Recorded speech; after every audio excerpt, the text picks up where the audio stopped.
What's in a name? Let's choose a name. Because your books are set in ancient Rome. So many of the characters have really hard, difficult, and unpronounceable names, like, oh God, Mordecai and Pliny. And because Roman names are really, they all, when I read history, seem to be called Scipio.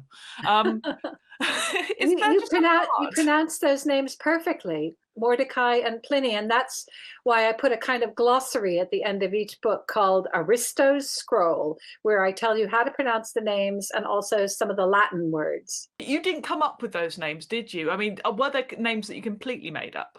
No, I went to primary sources. Now, a primary source is either a letter or an account written at that time, and in my case, they'll be mainly Latin or ancient Greek, two dead languages that they spoke at that time. Where did you see these names? Did they have? There aren't any books surviving from that long ago, are there? Many books in Latin and Really? Greek, and they've been handily translated into English. And of course, on the internet, you can read them in English. And Flavia was a really common name. For girls, it was Flavia. For boys, it was Flavius.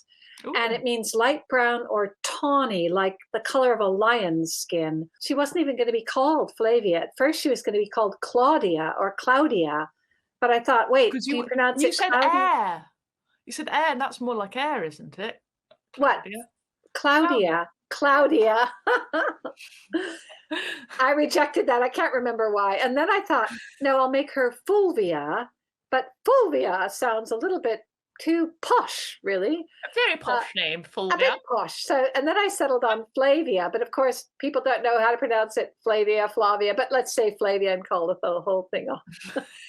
What about the other ones? What about her last name, like Gemina? Well, Because Gemini means, I am a Gemini. yeah. Are I you know a the star Gemini? sign. I'm a Gemini. I'm a Gemini. We got the same name. We've got the same job. Spooky. Same name, I same know. star sign. And of course, Gemini comes from a family of twins. It means twins. Let me- So at one point, I was thinking of giving her an evil twin, but I rejected that idea. What about Jonathan? Jonathan's a good Jewish name. He's Jewish. And you can find it in the Old Testament or the Tanakh, as it's called. And Ben Mordecai means son of Mordecai or Bar Mordecai in Aramaic. And Bat Mordecai means daughter of Mordecai. Bat Mordecai. Bat Mordecai.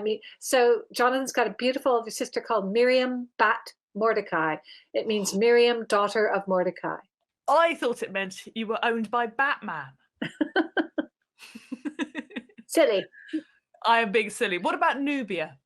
Nubia, that's not actually her real name. It's the name of the country she comes from. And the slave dealer couldn't pronounce her real name, which we learn in Roman Mystery number 10. Okay, so my favourite, Lupus. Lupus means wolf. And that's actually a real Latin name, but we actually discovered that it's not his real name again. His real name we discover in the fifth Roman mystery, the Dolphins of Laurentum. Now, we've also shown pictures of you looking at primary sources of gravestones. And I think that's a really clever way of finding some old names. So, to choose a name for your character, why don't you go for a walk in a nearby cemetery and look at the gravestones? Find the most interesting name and change a letter or two in the name so that nobody is offended. So, you're not going to rip off somebody's actual name, especially if they've died recently. Or you could just mix them up. So, you could take one name off one gravestone, another off another.